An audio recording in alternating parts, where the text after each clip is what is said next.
તો આ છે વેલનાથ ઘૂઘરા.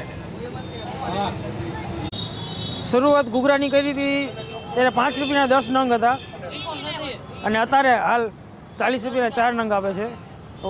અને આપણો ધ્યેય એવો છે કે નાનો વ્યક્તિ આવે ને નિરાશ કરીને નથી જતા. પૈસા હોય તોય ભલે, ન હોય તોય ભલે, બરાબર, તો ઘૂઘરા નાસ્તો કરાવી જ દેવાનો. હું મોડોવર તીખી ચટણી ખાવાવાળો છું એટલે મને થોડુંક વધારે તીખું જોતું હોય. આ જો બચ્ચા પાર્ટી આવી ગઈ છે ઘૂઘરા ખાવા માટે. જો પેલા આપણે એમને બધાને હેલો હેલો બસ બસ બસ. અરે એ ટ્રાયપોડ તોડી નો નાખતા. 1 2 3. અરે બાપરે, આ 2 કેરબા એ ખાલી થઈ ગયા. આ 2 કેરબા ખાલી થઈ ગયા. હા, આ મીઠી ચટણીના. આ મીઠી ચટણીના. અને આ તો મારે ખ્યાલથી કેટલો 10-20 લીટરનો લાગે છે. ના, 25 લીટર. આ 25 લીટરનો. હજી એક ડોલ ઘરે છે. અરે બાપરે, તો રોજની કેટલા લીટર ચટણી તમારે છે? રોજની ઓછામાં ઓછી 80-90 લીટર. 80-90 લીટર ચટણી છે. હા, રોજની. અરે બહુ એકદમ બેસ્ટ લાગે. સ્વાદમાં એવા છે કે મસ્ત, એમ એટલો સ્વાદ આવે કે એમ હું આને હર વખતે દરરોજ 2 દિવસ 3 દિવસે લઈ જાઉં છું. હું તો હમણાં પૂછવાનો હતો કે મહિના તમે કેટલા દિવસે, તમે તો 2 દિવસ. 2 દિવસે 3 દિવસે લઈ જાઉં. તો ગુજ્જુ બોક્સમાં આપનું સ્વાગત છે. હું છું સબીર ને આપણે આવી ગયા છીએ સંત કબીર રોડ ઉપર. આ ખૂબ જ પ્રખ્યાત મંદિર છે, શ્રી રામાપીરનું મંદિર. એની એક્ઝેક્ટ સામે અહીંયા ઘૂઘરા ખાવા માટે જય વેલનાથના ઘૂઘરા. તો આ છે વેલનાથ ઘૂઘરા અને ક્રાઉડ જુઓ તમે. અહીંના ઘૂઘરાની ખાસિયત છે ને બે રીતે. સ્વાદની દ્રષ્ટિએ જુઓ ને તો 15-16 દિવસ પહેલાં મેં અહીંના ઘૂઘરા ટેસ્ટ કરેલા હતા. સ્પેશિયલી હું મારા એક સબસ્ક્રાઈબર છે અને મારા રેડિયોના એક લિસનર હતા મિહિરભાઈ, એમની સાથે આવ્યો હતો. એમણે મને સજેસ્ટ કર્યું કે સમીરભાઈ ચલો આપણે સાથે જ ખાવા જઈએ, તમને મજા આવશે. તો અહીંના ઘૂઘરાનું ફળ જે છે ને, સાદા ઘૂઘરાનું પણ એક ફળ હોય, ચટણી વગર આપણે ખાઈએ તો ઘણા લોકોને એ કડક લાગતું હોય એટલે એ અવોઇડ કરતા હોય, પણ મને એ ફળ પણ થોડું મીઠું લાગ્યું હતું, મજા આવી હતી. અને સાથે બીજી વસ્તુ અહીંની જે માથે જે સિંગનાનો ભૂકો નાખે છે, એકચ્યુઅલી તીખી સિંગનો ભૂકો, એની ક્રન્ચીનેસ પણ મને જબરી લાગી. અને ત્રીજા નંબર ઉપર આજે રસિકભાઈ જે ઘૂઘરા બનાવે છે ને, એમણે પોતાના પિતાનો વારસો તો સંભાળ્યો છે બિઝનેસમાં, સાથે સાથે સેવાનો વારસો પણ સંભાળ્યો છે. એટલે સાયક્લોનિક સમીર વ્લોગમાં, એ વ્લોગમાં પણ મેં એમનું શૂટ લીધું છે. અહીંયા મેં બંને ચેનલ્સ માટે પૂરતું શૂટ લીધું છે. અત્યારે તમને હું અહીંના સ્વાદ અને ઘૂઘરા વિશે વાત કરશું આપણે. પણ તમે જોશો અહીંયા હું જ્યારે વિડીયો શૂટ કરતો હતો ત્યારે ઘણા બધા બાળકો મારી આજુબાજુમાં આવી ગયા હતા. એ બધા બાળકોને અવારનવાર રસિકભાઈ જે છે ઘૂઘરા ખવડાવતા હોય છે ફ્રીમાં. તો ઓલરેડી બેક ટુ બેક અહીંયા ઘાણવા આવવાના ચાલુ જ છે. તમે જો અહીંયા ઘાણવા ઠલવા માંડ્યા છે.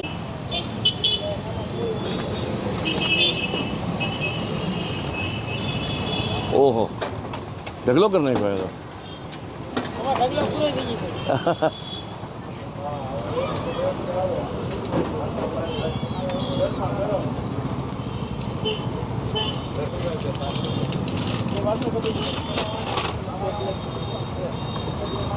અહીંયા પાર્સલ થઈ રહ્યા છે.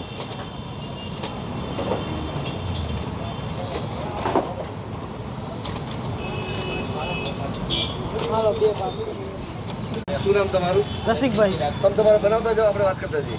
રસિકભાઈ કેટલો સમય થયો આપણે? આપણે 30 વર્ષ થયા. 30 વર્ષ? હા, ઘૂઘરા બનાવતા? ઘૂઘરા બનાવતા. તો પહેલી પ્લેટ બનાવી હતી કેટલાની વેચી હતી? પહેલી પ્લેટ 5 રૂપિયા. એમાં કેટલા ઘૂઘરા આવતા? એમાં 10 નંગ આવતા. 5 રૂપિયામાં 10 નંગ? હા, એટલે 50 પૈસાનું એક ઘૂઘરું? 50 પૈસાનો એક ઘૂઘરો. અરે વાહ વાહ. અને આજે શું ભાવ છે? આ 40 રૂપિયાના 4 નંગ. 40 રૂપિયામાં 4 નંગ. હા. બરાબર. આપણે ઘૂઘરાની ખાસિયત કોકને માની લ્યો કે જેને ખબર નથી હા, સંકબી રોડના ઘૂઘરા બીજા કરતા કેટલા અલગ છે, એને શું કહેશો? મેન આપણે મીઠી ચટણી, હા, દાણા. આ મીઠી ચટણી જે તપકીની આવતી હોય છે. હા, હા. અને દાણા. આ લાલ ચટણી. લાલ ચટણી. આમાં કોઈ ભેળસેળ નહીં. આ તમારા ઝીણા દાણા મેં જોયું, એકદમ ઝીણા ભૂકો. ભૂકો. તો એનું શું લોજિક છે? એ ક્રન્ચી લાગે ઘૂઘરામાં. આ લગભગ ઓછા નાખે, નથી નાખતા. આખી સિંગ વધારે ખાવામાં થોડું આડી આવતી હોય. આડી આવે અને આનો થોડોક ટેસ્ટ ફરી જાય આખો. ટેસ્ટ બની જાય. હા, કારણ કે મેં તમારે આની પહેલા લગભગ 15 દિવસ પહેલા આવીને ટેસ્ટ કર્યું હતું. હા. મને ખરેખર મજા આવી હતી. પછી જ મેં જ્યારે તમારા યંગર બ્રધરને કીધું હતું કે ભાઈ મારે આનો વિડીયો બનાવવો છે. ઓકે. કેટલા વાગે શરૂઆત થઈ જાય રસિકભાઈ આપણે? 3:15 થી સાંજનો ટાઈમ 8, 8:30, 7 આનો ટાઈમ નક્કી ન હોય. ગરાગી ઉપર. હા, બનાવવાનું ક્યાં? ઘરે? ઘરે. ઘરે કોન્સ્ટન્ટ ફેમિલી જ બધું બનાવતું ફેમિલી એમ હા વાહ એમ અંદર ઊભું રહેવાની પણ સગવડતા છે જે લોકોને બહાર ઊભા રહીને ન ખાવું હોય એમના માટે સ્ટેન્ડિંગ સિસ્ટમ છે અહીંયા બાકી તો નોર્મલી આપણા માવાની અંદર શું હોય છે આમ તો અલગ અલગ ઘૂઘરામાં અલગ અલગ લોકો નાખતા હોય વસ્તુ આપણે બટાટા વટાણા નાખી બરોબર આપણે મસાલા જે બનાવી આ બધું ઘરે વસ્તુ જ લઈએ કોઈ વસ્તુ ત્યાં તેલમાં તળીએ આપણે કપાસિયા કપાસે કપાસિયા ઓકે આપણે કપાસિયામાં જ તરી શરૂઆત આમ નામ જમાવવા માટે 30 વર્ષ થઈ ગયા આમ કેટલું સ્ટ્રગલ કરવી પડી મારા ફાધરે કહી દીધી હા બરોબર જે કાંઈ છે એ ફાધરનું છે મારું કાંઈ નથી એનું શુભ નામ અવચરભાઈ ઘૂઘરાવાળા અવચરભાઈ હા એમના નામે જ છે અવચરભાઈ ઘૂઘરાવાળા એના નામે જ છે 30 વર્ષ પહેલા જેમણે શરૂઆત કરી તો એ તમારે આ 80-90 લીટરની સામે આ કદાચ નહીં 5-10 કિલો ડૂબી જશે કઈ લાલ ચટણી લાલ હા એટલી જોઈશ 10 કિલો સમજી લો 7-8 કિલો તો જોઈએ ચટણી અચ્છા તમે 3 ચટણી આપો છો સાથે હા 3 ચટણી આપીશ કેટલી 80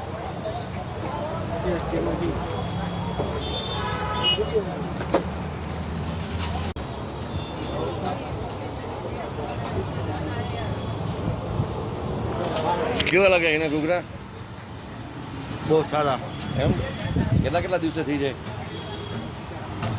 2-3 દિવસે અરે વાહ વાહ એવું શું છે એના ઘૂઘરામાં વખાણ કરવા લાયક બીજું તમને લાગે સારી ક્વોલિટી એટલે એમ શું નામ આપનું મનસુખભાઈ તમે કેટલા વર્ષથી ખાવા હોય 6 થી 7 વર્ષ થઈ ગયા 6-7 વર્ષથી હા એવું શું કારણ કે ઘૂઘરા અમે જોયું શંકરપી રોડના પેડક રોડ ઉપર દર શેરીના ખૂણે ક્યાંક ને ક્યાંક મળે એવું શું છે આના ઘૂઘરામાં કે જો અમને ખેંચીને લઈને આવે એકદમ મસ્ત ક્વોલિટી છે ઘૂઘરાની પહેલેથી ને એની એવી ક્વોલિટી છે મસ્ત કે ખાવામાં એમ થઈ જાય કે ના બહુ મસ્ત છે બીજું મેં સિંગનો ભૂકો નોર્મલી લોકો આખી સિંગને બધું નાખતા હોય સિંગનો ભૂકો જે છે એ એની ઉપર રાખે તો ક્રન્ચીનેસ મળે છે એને બહુ એકદમ બેસ્ટ લાગે સ્વાદમાં એવા છે કે મસ્ત એમ તમને એટલું જણાવી દઉં કે લાસ્ટ ટાઈમ અમે જ્યારે શંકરપી રોડ પર નીકળ્યા હતા હું અને અમારા એક રેડિયોના લિસનર હતા મિહિરભાઈ એમણે મને કીધું હતું કે સમીરભાઈ તમે ઘૂઘરાના શોખીન હો ને તો એકચ્યુઅલી અહીંયા એક વખત ચક્કર મારજો ખરા અને જોગાન અમે બંને સાથે પછી અહીંયા આવ્યા હતા અને ટેસ્ટ કરી હતી એક પ્લેટ એ સમયે ઘૂઘરામાં મને શું ફીલ આવી હતી ને અત્યારે ખાતા પહેલાં તમને કીધું નોર્મલી ઘૂઘરા આપણે ખાઈ લેતા હોય ને એટલે ઘૂઘરાનું જે પડ હોય ને જે પેલી ઘૂઘરાને જ્યારે વાળવાના હોય જ્યારે ગાંઠ બાંધે એ જ ત્યાં એ પછીનો ભાગ મોટાભાગના લોકો ન ભાવે કારણ કે અંદર છે ને એક તો ચટણી અને માવો ને બધું ખાઈ લેતા હોય પછી ઉપરનો જે હાર્ડ કોર ને ઘણા લોકો એ અવોઇડ કરતા હોય પણ મેં સ્પેશિયલી ચાયકો વગર ચટણી મને ભાઈ અલગ પ્રકારની મીઠાશ લાગી અને બીજી એ લોકોએ જે આ માથે સિંગદાણા નાખ્યા છે ને એકચ્યુઅલી સિંગદાણાનો ભૂકો છે તો એની ક્રન્ચીનેસ એની પણ થોડીક મને યુનિક લાગતી હતી મોટાભાગે આખા સિંગદાણા નાખતા હોય ઘણા લોકો સિંગદાણા નાખતા જ નથી હોતા પણ અહીંયા એ સિંગદાણાના ભૂકાની ક્રન્ચીનેસ જે છે મને એ ભાવી હતી એ ત્યારનો મારો અનુભવ હતો ત્યારે તો એમનું પૂરું થવામાં હતું હાર્ડલી છેલ્લે 8-10 પ્લેટો હતી એમાંથી મેં ટેસ્ટ કર્યો હતો એટલે વિડીયો તો બનાવી શક્યો મેં એક ઘૂઘરું જે છે કોરું લીધું છે જેથી કરીને પેલો જે જૂનો મને એક્સપિરિયન્સ હતો એ ડિફાઇન કરી શકું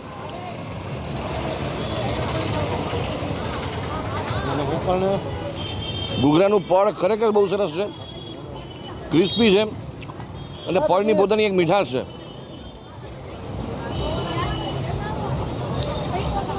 બાળકોની શરારત તમે જોઈ રહ્યા છો ગુડ મને લાગે મને ટેસ્ટિંગ નહીં કરવા દે આ લોકો ટેસ્ટિંગ કરશે બધા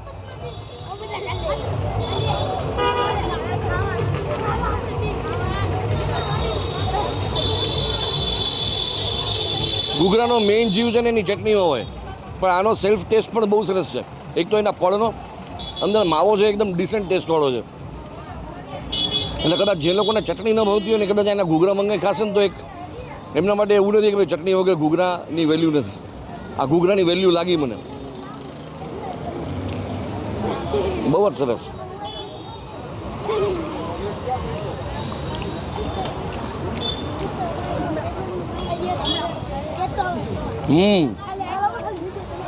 વિચાર કરો જેની 90 લીટર ચટણી રોજની ખાલી થઈ જતી હોય એ મીઠી ચટણીની ડિમાન્ડ કેવી હશે મેં થોડી તીખી ચટણી નખાવી હવે આપણે એ ટેસ્ટ કરીએ